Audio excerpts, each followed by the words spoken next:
जय हिंद जय भारत। नमस्कार साथियों, आपका स्वागत है maths by Bhavik Jain channel में। ठीक है मित्रों, आज अपन कर रहे हैं REET level 1 maths model paper. बहुत अच्छा मॉडल पेपर है।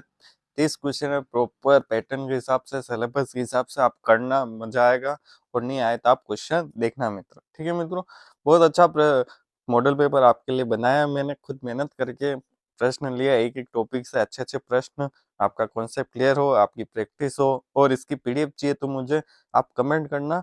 मेरे टेलीग्राम लिंक, मतलब चैनल का लिंक डिस्क्रिप्शन, और व्हाट्सएप ग्रुप का डिस्कशन ग्रुप है मित्रों, उसका लिंक भी डिस्क्रिप्शन में है। तो आप आज जाके ज्वाइन करें और ये पहला प्रश्न आप हल करने की कोशिश करें मित्रों। ठीक है मित्रों, अब देखते हैं पहला प्रश्न। ठीक है, साधारण ब्याज का पहला प्रश्न। साधारण ब्याज पर एक निश्चित धनराशि 20 वर्ष में कितने 3 गुना हो जाती है। तो इसी साधारण ब्याज दर पर ये कितने वर्ष में इसकी 2 गुनी होती है। ठीक है, अब एक धनराशि 20 वर्ष में इसकी 3 गुने हो गई। ठीक है मित्रों, अब अपन को भी बताना है कि इसी ब्याज दर पे कितने वर्ष में 2 गुनी हुई। ठीक है, अब मूलधन मैंने क्या मान लिया, पी। ठीक है, पी कितना मान लिया, पी। और क्या कह रहा है, टाइम कितना है मित्रों, टाइम है 20 वर्ष। ठीक है, ईयर कर देता हूँ, समझ में आता है। फिर कितनी गुनी हो गई, 3 गुना, मतलब 3 पी हो गए टोटल। कितना मिश्र धन कितना हो गया, मिश्र धन 3 पी। ठीक है मित्रों, टोटल कितने हो गए, 3 गुना हो गए। पहले पी थी, उसके बाद कितनी हो गई, 3 पी हो गए। तो अपने पास ब्याज कितना आएगा मित्रों, देख लिया, ब्याज ब्याज आ गया 3 पी माइनस पी, तो कितना आ गया 2 पी अपने पास ब्याज आ गया। अब अपने पास फॉर्मूला है, तो क्या करो, इससे फॉर्मूला से रेट निकाल दो। रेट निकालने के बाद कितना हो गया, 2 गुना करना है, तो इसका कितना होता है, ब्याज कितना हो जाएगा, पी हो जाएगा। वो आगे करते देखा मित्रों। ठीक है मित्रों, आगे देखते हैं। अब ऐसा इक्वल टू क्या होता है, पी आर टी। ऐसे मतलब ब्याज, पी मतलब मूलधन, पी आर टी बटे 100 मित्रों। ठीक है मित्रों, ऐसा ही कितना है, 2 पी है, पी कितना है, पी है, आर अपन को निकालना है, टी कितना है 20 वर्ष है, और बटे 100। ठीक है, समझ में आ गया होगा। पी से पी यहाँ से कट गया, 20 से 100 5 बार, 5 इधर जाएंगे तो कितना आएगा, 5 इस तरफ जाएंगे, 5 यहाँ से यहाँ जाएंगे, 5 दूनी 10। आर कितना आया मेरे पास मित्रों, 10% रेट आई। ठीक है, अच्छे से समझ में आ गया होगा आपको मित्रों, ये माइनस है ब्याज में, अच्छे से समझ में आ गया होगा। अब अपन क्या करेंगे, क्या कह रहा है, साधारण ब्याज दर ये कितने वर्ष में 2 गुना हो रही है, कितने वर्ष में 2 गुना हो रही है, ये अपन को पता लगाना है मित्रों। ठीक है मित्रों, अब भाई इसको मिटा देता हूँ, इसको ऊपर खिसका देते हैं। ठीक है मित्रों, साइड में खिसका देते हैं, कोई नहीं, ये आपके पीडीएफ में सब रहेगा। ठीक है मित्रों, ये आपके पीडीएफ में सारा रहेगा। अपने पास रेट कितना आया, 10। ठीक है, और अब क्या करें, कितने वर्ष, क्या निकालना है, टी निकालना है। ठीक है, 2 गुना, मतलब मिश्र धन कितना होना चाहिए, 2 पी होना चाहिए, 2 गुना होना चाहिए। मूलधन पी है अपने पास, तो उसका कितना, 2 गुना। ब्याज कितना होगा मित्रों, हमेशा ऐसा प्रश्न है, आप क्या करना, पी से करना है। ठीक है मित्रों, पी से करोगे मजा आ जाएगा, प्रश्न आराम से हो जाएगा। 2 पी से 1 पी, मतलब मिश्र धन से मूलधन घटाया तो क्या आ गया, ब्याज आया, कितना आया, पी आया। ठीक है, अपन को ब्याज पी चाहिए, पी चीज ऐसा equal to P R T होता है। पी आर अपन को निकालना है, टी, अरे सॉरी, टी आर तो दे रखा है, कितना दे रखा है, कितना दे रखा है, 10% आर दे रखा है मित्र। ठीक है, टी अपन को निकालना है बटे 100। ठीक है, पी से पी कट गया, एक जीरो से एक जीरो कट गया, 10 इधर गया, तो टी कितना आया मित्रों, टी कितना आया, टी बराबर 10 वर्ष आया। कितना आया, 10 वर्ष आया। ठीक है, तो इसका आंसर कौन सा हो गया, 2 नंबर आंसर हो गया। ठीक है मित्रों, क्या आंसर हो गया, 2 नंबर इसका आंसर हो गया। ठीक है, आराम से समझ में आ गया होगा। ठीक है मित्रों, आपको अच्छे से समझ में आ गया होगा। ठीक है, अब अपन क्या करते हैं, नेक्स्ट क्वेश्चन। ठीक है, इसको थोड़ा सा ऊपर लेना ही पड़ेगा, इसको थोड़ा साइड में कर देते हैं। ये साइड में कर दिया। अब अब आ, अब आगे की तरफ दूसरा प्रश्न। ठीक है मित्रों, थोड़ा छोटा कर देते, थोड़ा बड़ा है। ये प्रश्न भी अच्छा, आप करें मजा आ जाएगा। सारे प्रश्न 30 के 30 बहुत अच्छे लेके आए हो, आपके कॉन्सेप्ट एकदम क्लियर हो जाएंगे और प्रैक्टिस 1 नंबर हो जाएगी। ठीक है, दूसरा प्रश्न है, बड़ी से बड़ी संख्या जिसमें 244 और 2052 को विभाजित करने पर प्रत्येक स्थिति में 4 शेषफल प्राप्त हो वह संख्या है। ठीक है, वह संख्या निकालनी। संख्या का मतलब 12 का भाग 244 में दे तो कितना बचना चाहिए? 4 शेषफल बचना चाहिए। 12 का भाग 2052 में दे तो कितना बचना चाहिए? 4 बचना चाहिए। ठीक है, तो अपन ऐसा क्या करें, पहले 244 में से 4 घटा देते तो कितना आ जाएगा? 240। और दो 2052 में से 4 घटाए तो कितना होगा? 2048। ठीक है मित्रों, अब इसमें से चारों में से ऐसी संख्या निकालनी कि 12 का भाग पूरा पूरा जाना चाहिए। अब संख्या क्या? 12 का भाग और 16 का भाग, इन दोनों संख्या में पूरा पूरा जाएगा तो वह संख्या होगी मित्रों। ठीक है, ये दूसरा प्रश्न, बड़ी सी बड़ी संख्या बतानी। ठीक है मित्रों, अब क्या करें इसका? 12 का भाग देके देख ले। 12 जा रहा है 240 में, इसमें जा रहा है 12, फिर कितने बचे? 8, 84। हाँ 84, फिर 8 बच जाएंगे तो नहीं होगा। 16 का भाग दे तो 16 का भाग 240 में जाएगा। आप देना 16 तो कितना? 80, 16 85 बिल्कुल जा रहा है। 16 फिर कितने बचे? 4 44, 16 दूनी 32, 16 ती 48, 32 बचे। 8 और 4 12, 128 यस जा रहा है। तो क्या आंसर हो जाएगा? बी आंसर हो जाएगा। बहुत सरल है, आराम से आपका कॉन्सेप्ट क्लियर है तो हो जाएंगे प्रश्न। तीसरा प्रश्न देखें। ठीक है मित्रों, तीसरा प्रश्न देख लेते हैं। तीसरा प्रश्न ठीक है, क्या है? 4 माइनस 2 कोष्टक है 2 माइनस 9 की घात 0 प्लस 3 की घात 2 बटे 1 प्लस 3 देखो बराबर है। इसको क्या करना है? सोल्व करना है। क्या नियम बताया था मैंने? बोर्ड मास, बोर्ड मास। ठीक है, ब्रैकेट को सबसे पहले, फिर उसके बाद मल्टीप्लीकेशन, फिर अरे डी लिखना तो भूल गया। अरे यार ऐसे कैसे कर सकता हूँ? हाँ कोई बात नहीं, अब लिख देता हूँ। BOD बोर्ड मास। ठीक है, पहले ब्रैकेट हल होगा, सबसे पहले ब्रैकेट हल, फिर ऑफ डिवीजन, फिर क्या होगा? डिवीजन, फिर मल्टीप्लीकेशन, फिर एडिशन, फिर सब्सट्रैक्शन। ठीक है, ठीक है, पहले भाग होगा, फिर गुणा होगा, फिर जोड़ होगी, फिर बाकी होगी। ये नियम है इसका। तो इसका ब्रैकेट सोल्व कर देते हैं। 4 2 में से 9 गए तो कितने रहे? -7 की पावर मतलब घात 0, फिर 3 की घात 2 कितना होगा? 9, 1 का भाग 9 में गया तो 9 प्लस 3। अब मित्रों आपको पता होना चाहिए किसी x की पावर 0 तो कितना आता है? हमेशा 1 आता है। ठीक है मित्रों, किसी की पावर मतलब घात कितने भी 0 हो, कितने मतलब 0 हो, किसी भी संख्या की घात 0 हो तो हमेशा 1 आएगा। तो -7 की पावर 0 कितना आ जाएगा? 1 आ जाएगा। 4 माइनस 1, -7 हो, -8 हो, -9 कोई फर्क नहीं पड़ता। ठीक है, 1 ही आएगा।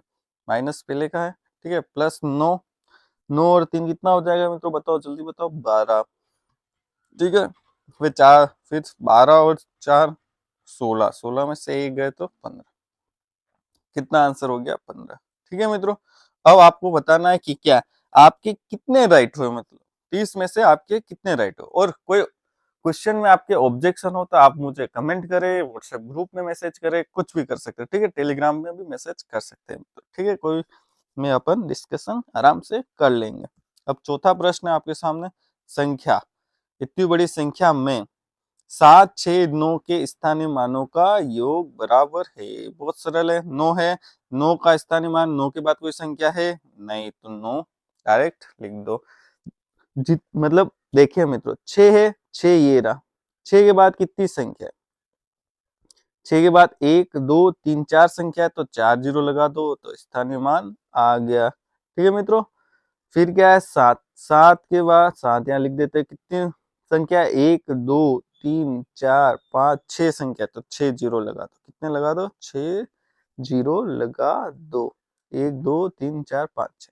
तब निकाल दो लास्ट में 9। यस, फिर कितने देखो, एक 7 के बाद फिर 6 706। ठीक है, ये आ रहा है। फिर कितने आएंगे? फिर 3 जीरो, 3 जीरो, हाँ ये तीसरा, फिर 9। ठीक है, इनको जोड़ना क्या आ जाएगा? तीसरा ऑप्शन बिल्कुल राइट आ जाएगा। ठीक है मित्रों, आप कमेंट करना आपको ये क्वेश्चन कैसे लगे, और ऐसे पेपर चाहिए तो आप कमेंट करना, उससे पता लगेगा कि और अच्छे पेपर में बनाऊं आपके लिए। ठीक है, कॉन्सेप्ट बिल्कुल क्लियर होना चाहिए अपने किसी भी चीज में। पांचवा प्रश्न मित्रों देखते हैं। यदि x प्लस 5/6 प्लस 5/7 प्लस 4/9 बराबर है 2 से 125/126 है, तो x का वो बराबर x का मान निकालना है, मीन्स भिन्न का क्वेश्चन है मित्रों। ठीक है, 2 से 125/126 ये क्या है, मिश्रित भिन्न। क्या है, मिश्रित, इसको करना उचित भिन्न। पहले इन तीनों को सोल्व कर देते हैं मित्रों, फिर इसको क्या ले जाएंगे दाई तरफ, इसको दाई तरफ ले जाएंगे, फिर घटा देंगे। ठीक है मित्रों, करें कोशिश। हाँ बिल्कुल करते हैं मित्रों। 6, 7 और 9 का क्या लेना है, एलसीएम। 6 और 9 का 18 होगा, तो क्या करते हैं 18 इंटू 7। ठीक है मित्रों, फिर क्या करें, ठीक है, अब 6 का भाग 18 में 3 बार गया, 3 7 21। 21 का गुणा 5 से करेंगे तो कितना आएगा मित्रों, 105, प्लस 7 का भाग 7 में, तो कितना अच्छा है 18, 18 पंजे 90, प्लस 9 का भाग 18 में 2, 7 दूनी 14, 14 चौक 14 चौक कितने होंगे मित्रों, मित्रों 56, कितने होंगे मित्रों 56 बराबर ये। अब ये मिश्र भिन्न को उचित भिन्न में बदलना है, तो कैसे बदलेंगे, 126 का गुणा 2 से करेंगे तो कितने आ जाएंगे 252, कितने आ जाएंगे 252। 126 का 125 इंटू 2 250 और 2 252। अब इसमें कितने जोड़ने, 125 जोड़ने हैं, तो उचित भिन्न में बदल देंगे, 7 7 और ये कितने आ गए 3, 377/126 में। ठीक है, अब x प्लस इन सबको जोड़ दो, 6 और 5 11, 11 का एक हासिल, तो 10 और 5 15, 15 का एक 2, 251/126 बराबर 377/126। ठीक है मित्रों, अब x का मान कैसे निकलेगा, 251/126 को किधर ले जाएंगे मित्रों, किधर ले जाएंगे बताओ, किधर ले जाएंगे, हाँ थोड़ा सा ऊपर कर देते हैं, दाई तरफ ले जाएंगे। ठीक है, कहाँ ले जाएंगे, दाई तरफ ले जाएंगे, दाई तरफ ले जाएंगे, -251, ये प्लस का इधर दाई तरफ लाए तो माइनस का हो गया। अब हर समान है तो क्या हो जाएंगे, डायरेक्ट घट जाएगा। 377 में से 251 घटाओ, कितने आते हैं 377 माइनस 251, कितने आएंगे 6, 5 में 7 गए 2 और 126, कितना है मित्रों, यहाँ लिख देता हूँ 126/126। तो क्या हुआ 126/126 कितनी बार घटा, एक बार। तो x बराबर क्या आंसर आया मित्रों, इसका क्या आंसर आया, एक आंसर आया मित्रों। तो आपने किया होगा तो आपके भी बिल्कुल राइट आया होगा मित्रों। अब इन सबको साइड में कर देते हैं, जिससे कि आपको बाद में ये पीडीएफ मिले तो आप आराम से देख लेना। ठीक है मित्रों, आराम से देख लेना। बस अपने अब आगे की तरफ क्वेश्चन करते हैं मित्रों। छठा प्रश्न बहुत अच्छा प्रश्न है, आपका बिल्कुल कॉन्सेप्ट क्लियर करेगा, लाभ हानि प्रतिशत का। निम्न में से कौन सा कथन क्या कह रहा असत्य होता है, नहीं क्या बताना है मित्रों, असत्य।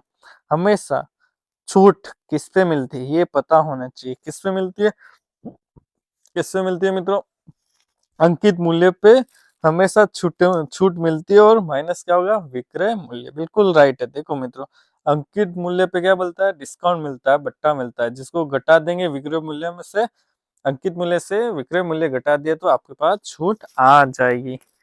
दूसरा क्या है, छूट बराबर विक्रय मूल्य माइनस क्रय मूल्य, नहीं, विक्रय मूल्य और क्रय मूल्य में हमेशा लाभ और हानि आती है। क्या लिख देता हूँ यहाँ मित्रों, या तो लाभ आएगा या फिर हानि आएगी, कब, जब विक्रय मूल्य से क्रय मूल्य घटाएंगे। तो दूसरा ऑप्शन बिल्कुल राइट है। ठीक है, असत्य है, क्या है, सत्य। छूट क्या होता है, अंकित मूल्य, जो भी एमआरपी, जैसे 10 रुपए का एक टूथब्रश आता है, उस पे छूट दे दी 2% या 2 रुपए की, तो विक्रय मूल्य कितना हुआ 8। ठीक है, और उसका क्रय मूल्य 6 रुपए, क्या है मित्रों 6 मूल्य, तो उसका 8 में से विक्रय मूल्य है तो 2 रुपए का क्या हो गया, लाभ हो गया। तो समझ में आ गया होगा। अब लाभ देखते हैं, विक्रय मूल्य माइनस क्रय मूल्य, बिल्कुल सही। विक्रय मूल्य बड़ा होगा और क्रय मूल्य छोटा होगा तो लाभ होगा, अगर क्रय मूल्य बड़ा होगा और विक्रय मूल्य छोटा होगा तो हानि होगी। ठीक है, आपको मित्रों समझ में आ गया होगा, बहुत अच्छा प्रश्न है। अब आगे की तरफ प्रश्न देखते हैं। 7वां प्रश्न मित्रों, ठीक है, थोड़ा छोटा कर दिया। 5 संख्याओं का औसत 7 है। कितना है? 5 संख्याओं का औसत। ठीक है, अब 5 यहाँ लिख देता हूँ संख्या, और औसत का फॉर्मूला पता है? 5 संख्याओं का योग बटे कुल संख्या 5 बराबर 7। ठीक है, नई संख्या सम्मिलित करने पर 8 संख्या का औसत 8.5 आता है। 8.5 कब आया? 8 संख्याओं का औसत। 8 संख्या का योग कितना आया? देखो, औसत का फॉर्मूला अगर लगा दिया, योग बटे कुल संख्या बराबर औसत। ठीक है मित्रों, 8.5। अब क्या कह रहा है? 3 नई संख्या का औसत होगा मित्रों। क्या करें? यहां से देखते हैं। 5 संख्याओं का योग कितना होगा? 5 संख्या होगा, 7 पंजे 35। ठीक है मित्रों, यहाँ क्या होगा? 8 संख्याओं का योग कितना होगा? देखो मैं क्या कर रहा, आप समझे। 8 कितना होगा? 8 पंजे 40 का 4, 8 अठानी 64 और 4 68। कितना? 68.0 आया। ठीक है, ये कितनी संख्या होगा? ये 8 संख्या होगा, और ये 5 संख्या होगा। अब 8 संख्याओं में से 5 संख्या का योग घटा देते तो 3 संख्याओं का योग आ जाएगा, और उसमें किसका भाग दे देंगे? 3 का भाग दे देंगे, तो 3 संख्याओं को नई संख्याओं का औसत आ जाएगा। आया समझ में मित्रों? करूं मैं? 68 माइनस 35 कितना आएगा? 8 में से 5 गए तो 3, और 6 में से 3 गए तो 33। अब मैंने क्या कहा था? 3 का भाग देना है, क्योंकि 3 संख्याओं का औसत, ये योग आ गया। ठीक है, आप समझ रहे हो ना? 3 संख्या को योग आ गया 33। अब 3 का भाग 33 में दिया कितना है मित्रों? 11। क्या आंसर आया? 11। तो तीसरा ऑप्शन बिल्कुल राइट हो गया। अब इसको साइड में कर देते हैं, जिससे आप आराम से समझते रहना। पीडीएफ में समझना, ठीक है? अगर नहीं समझ में आते कैलकुलेशन देखना। ओहो, ये क्या हो गया? हाँ, हाँ, ठीक है। अब इसको थोड़ा सा, इसका क्या आंसर आया था? 11। क्या आंसर आया था? 11। ठीक है, 8वें का राइट कौन सा ऑप्शन है देखें। यदि एक एक नियम का प्रश्न है, 5 पेंसिलों का मूल्य, किसका? 5 पेंसिलों का मूल्य 3 सही 3/4, ये मिश्र भिन्न में है, तो 2 पेंसिलों का मूल्य निकालना। अब सबसे पहले मैं एक पेंसिल का मूल्य निकालना चाहूँ। किसका? एक पेंसिल का मूल्य निकालना चाहूँ, तो क्या निकालू? सबसे पहले इसको उचित भिन्नों में बदल देता हूँ। 4 तिये 12, 3 का गुणा 4 से, 4 तिये 12 प्लस 3 15/4। ठीक है, कितने का भाग दे दू? 5 का भाग दे दिया, ये बड़ा 5 का भाग। ठीक है, मैं तो देख लेना आराम से। क्या अब मुझे एक पेंसिल का मूल्य चाहिए, तो क्या करना पड़ेगा? पेंसिल की संख्या से भाग देना पड़ेगा मूल्य में। ठीक है मित्रों, तो ये कैसे होगा इसको देख लेते हैं। यहाँ 15/4, ये कैसे होता है? इसका गुणा इससे, और इसके नीचे कुछ है नहीं तो एक है, तो इसका गुणा इससे। ठीक है मित्रों, समझ में आ गया? इसका गुणा इससे और इसका गुणा इससे, तो क्या आया? 5 का गुणा, ये गया ऊपर आ गया, 5 था, 5 तिया 15। तो एक पेंसिल का मूल्य कितना आया? यहाँ लिख देता हूँ, 3/4 रुपए। अब मुझे 2 पेंसिल का मूल्य चाहिए, तो क्या करूंगा? 3/4 इंटू 2 से गुणा कर दिया। ठीक है, 3/2 रुपए आ गए। ये कितने रुपए होंगे? 1.5 रुपया। इसमें ऑप्शन में है, ऑप्शन बिल्कुल दूसरा ऑप्शन राइट है मित्रों। अब 9वां प्रश्न क्या कह रहा है? 1 सही 1/4, 1 सही 2/3, 2 सही 1/2 का लघुत्तम समावर्त एलसीएम निकालना है। ठीक है, ये क्या करना है? पहले इसको मिश्र भिन्न में दे रखा है, तो उचित भिन्न बदल। 4 का पड़ा एक बार, 4 और 1 5, 5 सही 4, फिर 3 का पड़ा एक बार, 3 और 2 5/3, फिर 2 का पड़ा 2 बार, 4 ने 1 5/2। अब अंश और हर दे रखा हो, तो एलसीएम कैसे निकालते हैं? ठीक है, एलसीएम निकालना भिन्न का। कैसे निकालेंगे? जिसका भी एलसीएम निकालना, ऊपर क्या करते हैं? एलसीएम ऑफ अंश, ऊपर वाले को क्या बोलते हैं? अंश। ये अंश है, ये ऊपर वाला, और नीचे वाले का हर। और नीचे वाले का क्या निकालना है? HCF का क्या निकालना है? हर। हर का क्या निकालना है? HCF। अब यहाँ पे HCF पूछता तो ऊपर HCF लिखते हैं, नीचे एलसीएम लिखा। जब HCF पूछता, अपन को LCM पूछा तो भिन्न का, तो कैसे निकालना है LCM ऑफ ऊपर जो भी अंश है उसका क्या निकालना है LCM, और नीचे वाले का क्या निकालना है HCF। ठीक है, अब 5 5 5 का एलसीएम क्या होगी, वही संख्या होगी 5 होगी, हम निकालना। इनका क्या होगा देखो, छोटी से छोटी क्या संख्या होगा, तीनों में भाग चली जाए, 4 3 2 क्या होगा 1 होगा, 4 3 2 में किसका भाग जाएगा 1 का, तो एचसीएफ क्या आ जाएगा 4 3 2 का 1।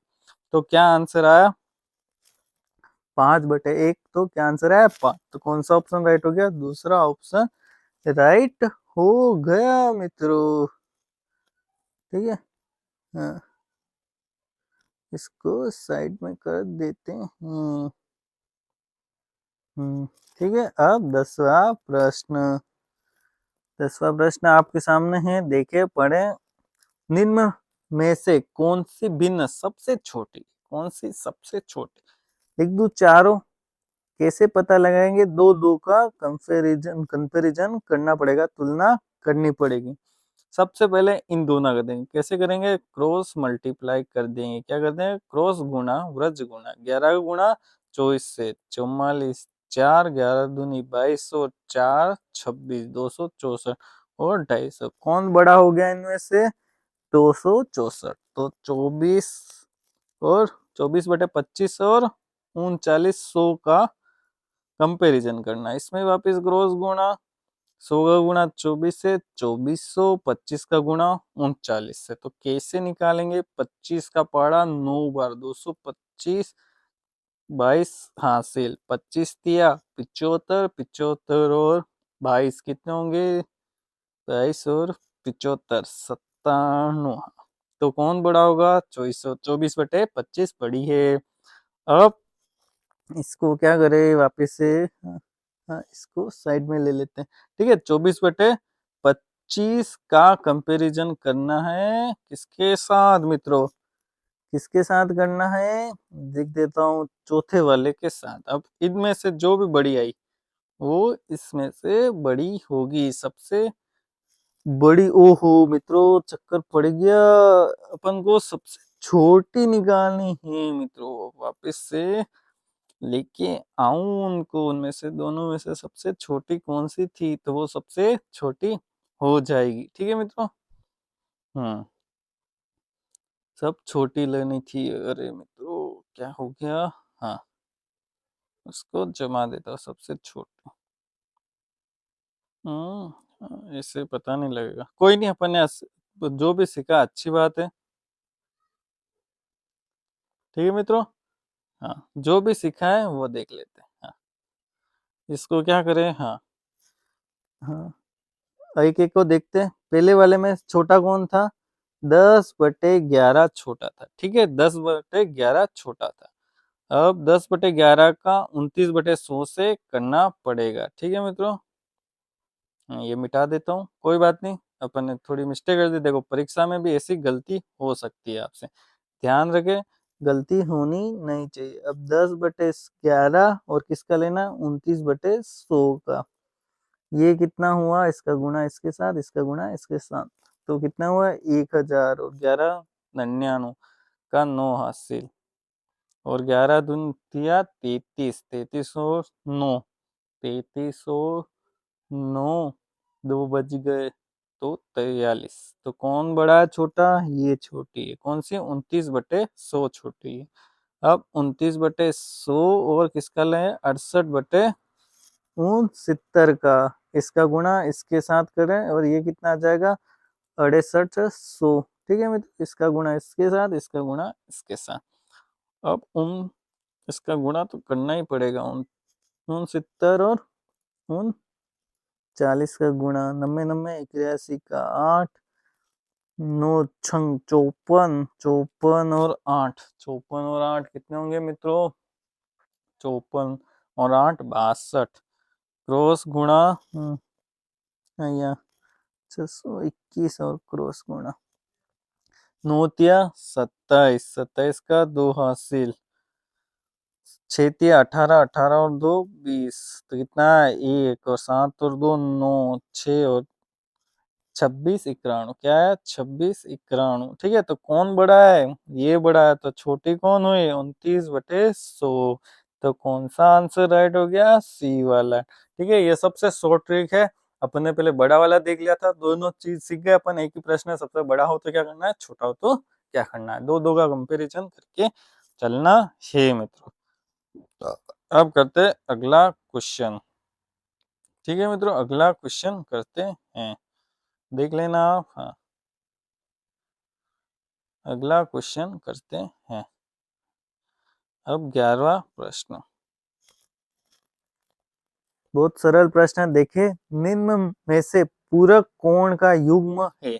पूरक कोण मतलब x प्लस वाई बराबर 90, दोनों का योग 90 आना चाहिए। कौन सा है इसमें से, मुझे लग रहा है सी, 60, 55 और 35 90 होते हैं, बिल्कुल सही। अब यहाँ पे क्या कहते था मित्रों, इसमें समपूरक कोणों का युग्म क्या है, x प्लस वाई, दो कोणों का युग्म योग कितना होना चाहिए, 180। सरल कोण, ऋजु कोण कहते हैं 180 डिग्री को। ठीक है मित्रों, समझ गए होंगे। अब अगला प्रश्न कर लेते हैं मित्रों। ठीक है, ये थोड़ा सा मिटा दो। हाँ। एक चतुर्भुज की रचना के लिए उसके कम से कम कितने अवयव ज्ञात आवश्यक है मित्रों, ए 4, बी 5, सी 6 और डी 3। मित्रों देख लो, तो त्रिभुज में कितने अवयव होते हैं, ये सबसे पहले जानना जरूरी है। चतुर्भुज में कितने अवयव होते हैं, 4 तो भुजा होती है और 2 विकर्ण होते हैं, और 4 कोण होते हैं। 1 2 3 4 कोण होते हैं। ठीक है, 4 कोण, 4 भुजा और 2 विकर्ण। कितने अवयव हो गए कुल, 10 अवयव हो गए। 10 अवयव है तो उसमें से आधे मतलब 5 तो मिनिमम मुझे ज्ञात होने चाहिए। कितने, 5 ज्ञात होने चाहिए, आधे। ठीक है, तो इसका ऑप्शन आंसर हो जाएगा 2। ठीक है मित्रों, अब त्रिभुज होते तो क्या होता है, त्रिभुज में 3 कोण होते हैं और 3 भुजा होती है, तो 6 अवयव होते हैं, उसमें से आधे 3 तो मुझे ज्ञात होने ही चाहिए। अब 13वां प्रश्न है, अच्छा प्रश्न है, पढ़े मजा आ जाएगा। एक व्यक्ति का मासिक वेतन 24,000 रुपए है। अगर आप प्राइवेट नौकरी करते हैं या फिर क्या मित्रों, जब भी आप थर्ड ग्रेड टीचर में लगेंगे तो 24,000 रुपये आपके 2 साल तक मिलेंगे मित्रों। 2 साल तक 24,000 रुपये मिलेंगे। फिर आपको खूब आधी पेटी मिलेगी, फिर 50-60 हजार रुपये मिलेंगे 2 साल बाद। तो देख लेना, मेहनत करनी है, अच्छे से मेहनत करना और लगना ही अपने टीचर में, यह आप कर सकते हैं। उसके बाद क्या, उसके शिक्षा पर किए गए व्यय को पाई चार्ट पर दर्शाने वाले त्रिज्यीय खंड का केंद्रीय कोण कितना है, 60 डिग्री है, तो शिक्षा पर व्यय होगा। ठीक है मित्रों, शिक्षा पे व्यय दे रखा है। अब इसको कैसे ज्ञात करना, देखो 60 डिग्री दे रखा है शिक्षा पे। ठीक है, किस पे दे रखा है, शिक्षा पे 60 डिग्री। कितने में से दे रखा है, एक पाई चार्ट ऐसा होता है, तो एक बिंदु कितने डिग्री का कोण बनाता है, 360। कितना बनाता है, 360। और कितनी सैलरी है टोटल उसकी, 24,000। कितनी है मित्रों, 24,000। आ गया समझ में, बहुत सरल है।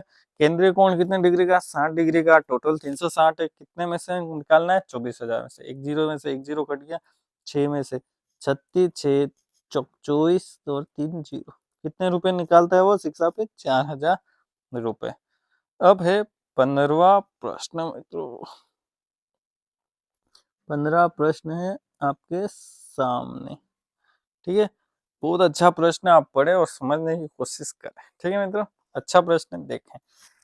14वां प्रश्न है, 20 मीटर लंबी, 5 मीटर ऊंची, 50 सेमी मोटी दीवार जिसमें 2 दरवाजे 2 मीटर और 1.5 मीटर माप के हैं, बनाने में 25 सेंटीमीटर, 16 सेंटीमीटर, 10 सेंटीमीटर माप की कितनी कितनी ईंटों की आवश्यकता है। अब मैं आपके सामने बनाता हूँ एक दीवार। ठीक है, दीवार हमेशा पता है किस आकार की होगी, घनाभाकार। किस आकार की होगी मित्रों, घनाभाकार आकार की ये एक दीवार है। ठीक है मित्रों, इसके पीछे एक यहाँ से, हाँ, ये घनाभाकार आकार की एक दीवार। अब इसमें 2 दरवाजे। ठीक है, 2 दरवाजे, स्कूल के 2 दरवाजे, ऐसे 2 दरवाजे। ठीक है मित्रों, ये 2 दरवाजे कितने, दोनों बराबर साइज के। ठीक है मित्रों, दोनों बराबर साइज के हैं। ठीक है, क्या है इनकी लंबाई चौड़ाई, 2 मीटर और 1.5 मीटर के हैं। ठीक है, ये 2 मीटर और 1.5 मीटर के हैं दोनों दरवाजे। ठीक है, बनाने में अब कितनी ईंटों की आवश्यकता होगी। सबसे पहले क्या करें, ये आपको किस किस का क्षेत्रफल निकालना है, अपन को घनाभ का, ये दीवार का क्या निकालना, आयतन। कभी भी ईंटों की संख्या ज्ञात करनी है तो क्या करना है, दीवार का आयतन बटे ईंटों, एक ईंट, ईंटों का आयतन, एक ईंट का आयतन।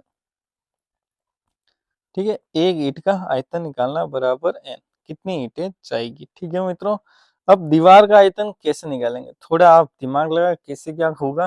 देखो मैं आपको समझा देता हूँ।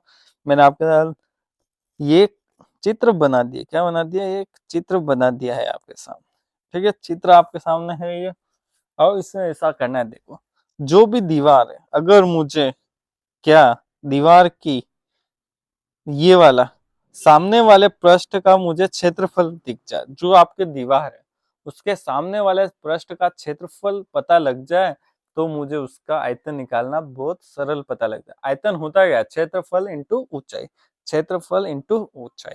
अब दीवार का क्षेत्रफल कैसे निकालेंगे, देखो अब क्या, देखो अपन को लंबी और चौड़ाई में चाहिए। ठीक है, 5 मीटर तो ये ऐसी है, ठीक है, 5 मीटर ऊंची है। अब लंबी कितनी है, यहाँ से लेके ये 20 मीटर लंबी और 50 सेंटीमीटर मोटी है। ठीक है, मीटर में है और सेंटीमीटर में आपको दे रखा है, तो इसको भी क्या कर दे, सब मीटर में है या सेंटीमीटर, अपन सब सेंटीमीटर में कर देते हैं। ठीक है मित्रों, तो आराम से अपन को ज्ञात करने में बहुत आसानी हो जाएगी। कैसे होगी, देखो मित्रों, थोड़ा सा डिफिकल्ट प्रश्न है पर आपको समझ में।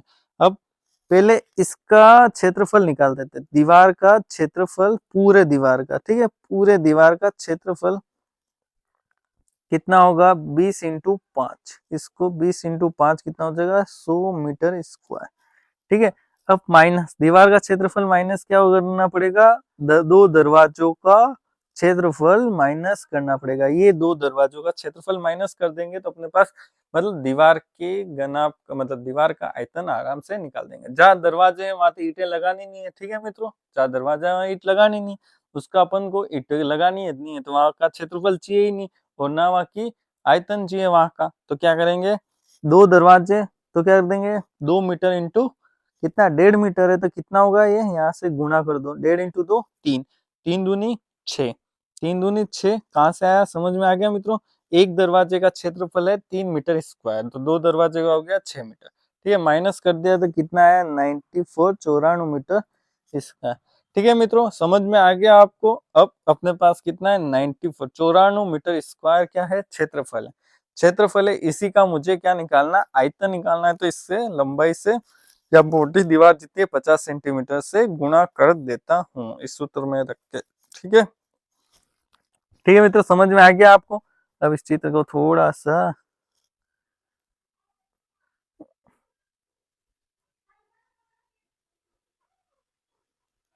साइड में कर देता हूँ जिससे आपके पीडीएफ में ये दिख जाए। ठीक है, एन ईंटों की संख्या 94 मीटर में, मित्रों क्या है ये, मीटर में। तो मुझे क्या करूं, सबसे अच्छा है कि सबको मीटर स्क्वायर में बदल देता हूँ। 1 मीटर स्क्वायर में कितने होंगे, 1 मीटर में कितने सेंटीमीटर होते हैं, 100। ठीक है मित्रों, कितने होते हैं, 100, और 100 का वर्ग कितना होगा, 1000 से वापस 100 से वापस गुणा कर दिया, तो ये किस में आ गया, सेंटीमीटर स्क्वायर में। ठीक है, समझ गए, ये मीटर वाला समझिए, 1 मीटर में 100 सेंटीमीटर होते, तो 1 मीटर स्क्वायर में क्या होंगे, क्या हो रहा है, 100 × 100।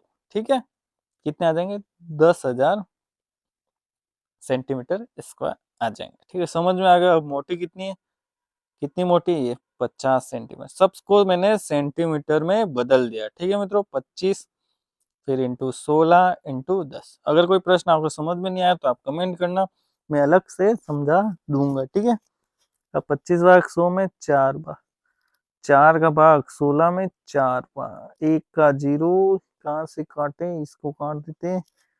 4 का भाग इसमें जाएगा क्या, देखे तो 8 ना, नहीं 4 का भाग इसमें गया तो 25, कितना बचा, 94 × 25 × 5, तो 125 का 94 से गुणा करना है। 5 चौक 20, 4 दूनी 8 न 10, 1 न 5, फिर है 9 पंच 45 का 4, 9 दूनी 18 और 4 32 का 3 हासिल, 9 और 3 12, कितना आया? अरे मित्रों क्या आया? हाँ यहाँ लिख देता हूँ, 0 5 7, कितना लिखा था? 2 और 1, 12,000 नहीं, ये एक ही हिस्सा है, कितना है मित्रों देख लेते हैं, 9 और 3 12, 12,750। क्या सही आया क्या मित्रों, या कुछ गड़बड़ हो गया? 12,750, इसमें कुछ गड़बड़ हो गया गुणा करने में, आप देखना। हाँ, 9 पंच 45 का 4, 9 दूनी 18 का 22, अच्छा हाँ हाँ 22 है ना, हाँ 9 1 11, हाँ मित्रों गुणे में गड़बड़ हो गई थी। ठीक है, क्या कितना है? 11,750, कितना है मित्रों? 11,750, तो ऑप्शन एक वाला राइट हो गया मित्रों। ठीक है मित्रों, अच्छा समझ में आ गया, गुणा गड़बड़ हो गया था, अब तो सही हो गया। 15वां प्रश्न, किसी त्रिभुज की भुजाओं की लंबाई 5 सेंटीमीटर, 12 सेंटीमीटर, 13 सेंटीमीटर है, तो इसका क्षेत्रफल है। मित्रों देखो इसमें एक ट्रिक है, देखो 5 12 13 क्या ट्रिपलेट है, त्रिकोणमिति। अब कब होते हैं? समकोण त्रिभुज होते तब ये ट्रिपलेट है। ठीक है, ये 13 होगा, ये 5, ठीक है 12, 12 और 5 में कोई भी आधार और लंब हो सकता है। ठीक है मित्रों, ऐसा कुछ है। अब इसका क्या निकालना है? क्षेत्रफल। कैसे निकालेंगे? 1/2 आधा 12 इंटू ऊंचाई, 2 का भाग 12 में गया, 6 6 पंजे 30 सेंटीमीटर स्क्वायर। ठीक है मित्रों, ये कब पता चलेगा? जब आपने त्रिकोणमिति के ट्रिपलेट मतलब कर्ण का वर्ग बराबर, ये कर्ण है, इसका वर्ग बराबर 12 का वर्ग प्लस 5 का वर्ग बराबर आए 13 के वर्ग के बराबर, 13 का वर्ग 169 के बराबर आए, तब ये ट्रिपलेट होंगे मित्रों। बाकी आप हीरोन के सूत्र से इस क्षेत्रफल को निकाल सकते हैं। हीरोन का सूत्र ये वाला होता है, एस एस मतलब अर्ध परिमाप, एस माइनस ए, एस माइनस बी और एस माइनस सी। ठीक है मित्रों, ये सूत्र याद होना चाहिए। एस मतलब अर्ध परिमाप, एस बराबर क्या होगा? तीनों भुजाओं की लंबाई बटे 2 का भाग, अर्ध परिमाप। अर्ध परिमाप है ए प्लस बी प्लस सी का, अतः अर्ध परिमाप होगा। ठीक है मित्रों, अब आगे वाला प्रश्न। ठीक है, 15 प्रश्न हो गया, अब 16वां प्रश्न। एक वर्ग का परिमाप 144 सेंटीमीटर यदि एक आयत का क्षेत्रफल इस वर्ग के क्षेत्रफल के बराबर है। वर्ग, ये वर्ग कितना परिमाप है? 4a बराबर 144, 4a मतलब 4 इंटू भुजा, किसके बराबर? 144। तो ए बराबर क्या होगा? 4 का भाग दे दो, 4 3 12 2 24, तो 24 4 6 24, तो ए बराबर क्या है? 36। अब क्षेत्रफल के बराबर है, क्या है? क्षेत्रफल बराबर आयत का क्षेत्रफल कितना होता है? लंबाई इंटू चौड़ाई। ठीक है, इसके क्षेत्रफल के बराबर, तो वर्ग का क्षेत्रफल कितना होगा?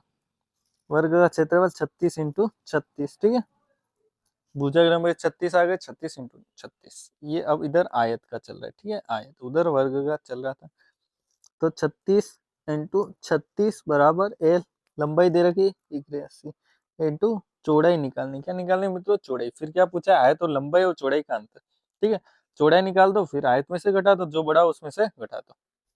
अब 36 इंटू 36 बटे 81 बराबर बी मतलब चौड़ाई, 9 का भाग जाएगा, हाँ 9 चौक 36 और 9 9 81, वापिस 3 का भाग, यस 3 बार, और सही लिखता हूँ 3 का भाग, 3 में 1 और 2 12, अब 3 का भाग वापिस 12 में 4 बार, कितने बार? 4 बार, 4 चौक 16, बी बराबर कितना है? 4 चौक 16। ठीक है, आप काटना निकल जाएंगे, 16 बी बराबर 16। अब 81 में से 16 घटा दो, 81 में से 16 घटा दो, 11 में से 6 गए तो 5, 7 में से 1 गया तो 6, 65 आंसर। तीसरा ऑप्शन बिल्कुल राइट है। तो मित्रों आपको अच्छे समझ में आ गया होगा। अब 17वां प्रश्न। ठीक है, आपको ऐसे प्रश्न करने पड़ेंगे, वहां आएंगे तो प्रैक्टिस अच्छा करके जाना। अच्छे प्रश्न है। एक आयत की लंबाई एल कितना है? 15। विकर्ण की लंबाई 17 सेंटीमीटर। विकर्ण, विकर्ण किसका विकर्ण है? आयत का। कितना है? 17। क्या निकालना है? क्षेत्रफल। क्या निकालना है? क्षेत्रफल। तो अपन को क्या निकालनी पड़ेगी? चौड़ाई, मतलब बी निकालना है। कैसे निकालेंगे? ये लंबाई, ये क्या होगा? चौड़ाई। चौड़ाई निकालनी, ये है लंबाई कितनी है? 15 सेंटीमीटर। अपन को विकर्ण दे रखा है कितना? 17 सेंटीमीटर। कौन सा सूत्र लगेगा? लगेगा कर्ण का वर्ग 17 का वर्ग 289, फिर आधार का वर्ग 225 प्लस चौड़ाई का वर्ग। ठीक है, विकर्ण का सूत्र आपको पता होना चाहिए मित्रों। क्या होता है? कर्ण का वर्ग बराबर लंबाई का वर्ग प्लस चौड़ाई का वर्ग। लंबाई मतलब लंब और चौड़ाई मतलब आधार या फिर लंब, दोनों में से आप समझ लेना। ठीक है, कोई नहीं, दोनों एक ही चीज है। ठीक है, अब क्या करें? 289 में से 225 घटाने, 225 को इधर लगे गए बाई तरफ। ठीक है, चौड़ाई निकालनी, ये वर्ग में तो इधर क्या चलेगा? अंडर रूट में आ जाएगा। क्या आएगा? 9 में से 5 गए तो 4, 8 में से 2 गए तो 6 और 2 में से 2 गए तो 8। 64 का वर्गमूल, वर्ग अंडर रूट क्या होता है? 8। चौड़ाई कितनी आ गई? 8। ठीक है, चौड़ाई आ गई 8, लंबाई है अपने 15। तो क्षेत्रफल क्या होता है? लंबाई इंटू चौड़ाई। 15 इंटू 8 कर दो, क्या आ गई? यहाँ 8 आ गया, यहाँ 8 कर दो। 15 इंटू 8 कर दो, 15 8 120। तो क्या आंसर हो गया? 120 वर्ग सेंटीमीटर। इसका सब सेंटीमीटर में, कोई छेड़छाड़ करनी नहीं। अब 18वां प्रश्न आपके सामने। अच्छा प्रश्न है, वैदिक गणित का, इंपॉर्टेंट है, मान सकते हो। वैदिक गणित की खोज किसने की? पहले आर्यभट्ट, दूसरा ब्रह्मगुप्त गुप्त, तीसरा श्रीनिवास रामानुजन, चौथा है स्वामी भारती कृष्ण तीर्थ जी। डी ऑप्शन बिल्कुल राइट है।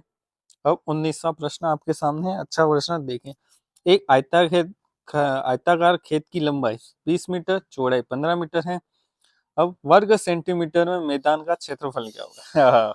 यस। अब किसमें चाहिए? सेंटीमीटर में चाहिए अपन को क्षेत्रफल। ठीक है, इसने कह दिया 21 यूनिट में चाहिए। ठीक है, अब इस मीटर को क्या बदल देंगे? सेंटीमीटर में। एक यहाँ लिख देता हूँ, 1 मीटर में कितने सेंटीमीटर होते हैं? 100 सेंटीमीटर। तो 20 मीटर में कितने होंगे? 20 इंटू 100, 20,000। 15 मीटर में कितने होंगे? 15 इंटू 100, 15। अरे मित्रों, हाँ, 20 इंटू 100, ये एक जीरो गलत लग गया, 2000। ठीक है, ये हटा देना, हटा देता हूँ मैं खुद ही, हटा देता 2000। ठीक है मित्रों, गलती के लिए माफी। बोलने में और लिखने में कुछ गड़बड़ हो जाती है तो आप कमेंट कर दिया करें। ठीक है, तो अपन उसी समय कमेंट को पिन कर दूंगा। अब समझ में आ गया। अब लंबाई क्या निकालना है? क्षेत्रफल निकालना है। तो लंबाई इंटू चौड़ाई, इन दोनों का गुणा कर दो। कितने जीरो हो गए? 3 2 5, 1 2 3 2 5, फिर कितना? 15 दूनी 30। तो कितना आंसर आया? 1 2 3 4 5 6 जीरो वाला आंसर राइट है। 1 2 3 4 5 और 6 और 3। हाँ, तीसरा ऑप्शन राइट हो गया। अब 20वां प्रश्न करते हैं। ठीक है, इसका, हाँ, 20वां प्रश्न करते हैं आपके सामने। ये देखो, बड़ा कर देता हूँ इसको। पी और क्यू, पी ये वाली पी और क्यू क्या है मित्रों? समांतर। एक्स का मान निकालना है, इस एक्स का मान निकालना है। इसको ध्यान से देखना कैसे होगा। देखो, ये होगा ये वाला। ठीक है, ये वाला, ये काला काला क्या है? ये कितना होगा? ये भी शीर्षाभिमुख कोण है। तो क्या हो जाएगा मित्रों? बताओ बताओ, शीर्षाभिमुख कोण क्या होता है? बराबर, ये 95 होगा। ये 95 है। तो ये देखो, पी और क्यू को बीच में कौन सी रेखा काटती है? ये वाली। ये देखो, इसको लंबी कर देता, ये काट रही है। ठीक है, ये 95 है।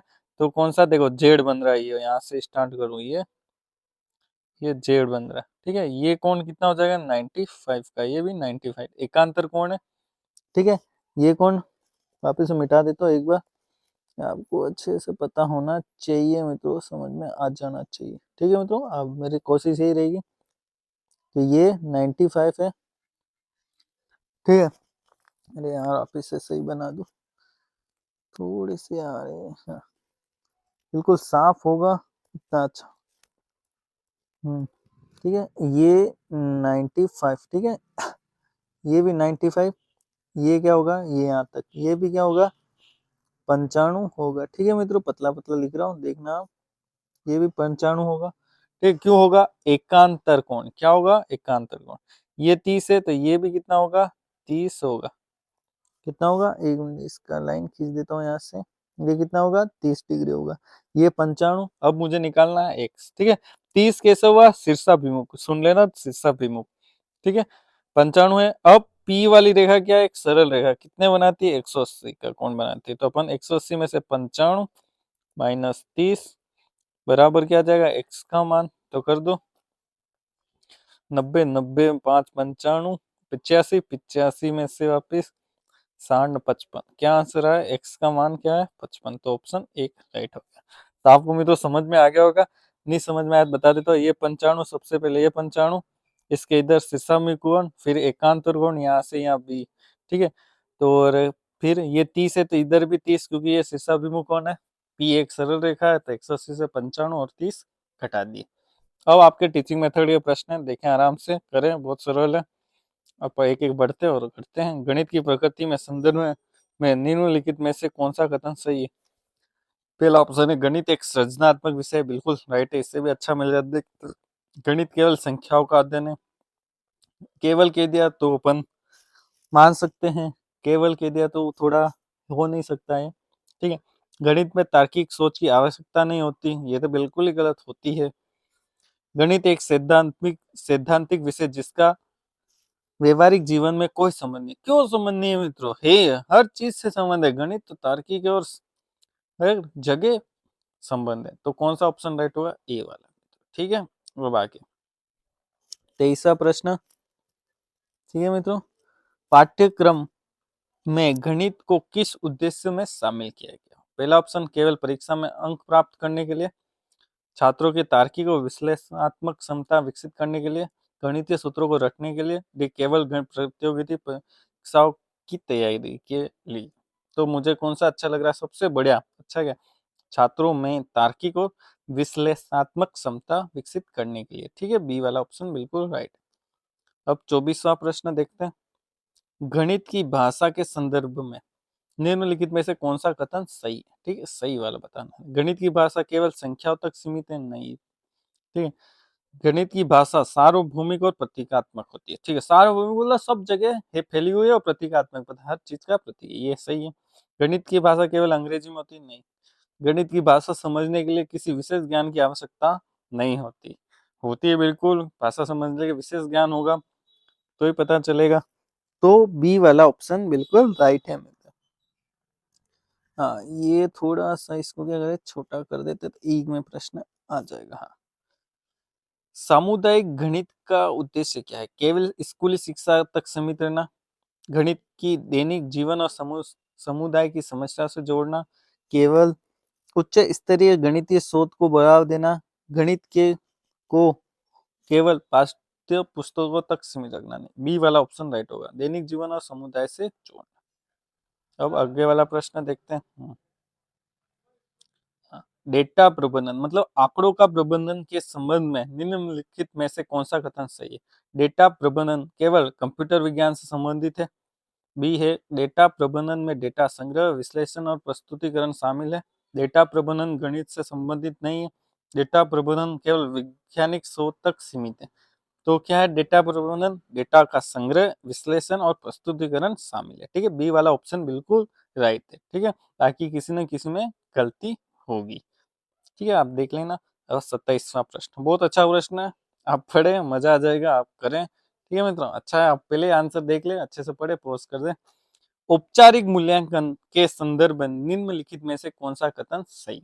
यह केवल, पहला ऑप्शन है, परीक्षा परिणामों पर आधारित होता है। यह छात्रों की दैनिक गतिविधियों व व्यवहार पर आधारित होता है।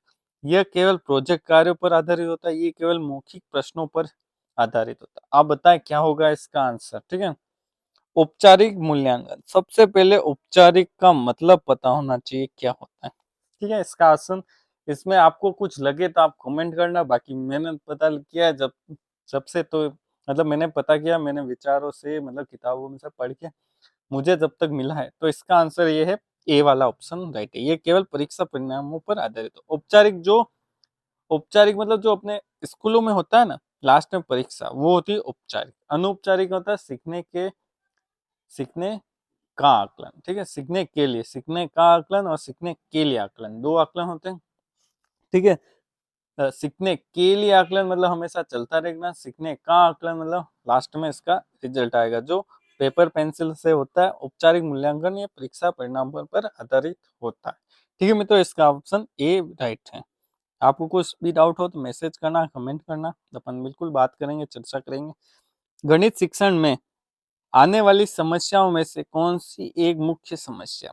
छात्रों में गणित के प्रति रुचि कम होना, गणित केवल सैद्धांतिक है, गणित शिक्षकों की अधिकता, गणित पाठ्यक्रम का सरल होना।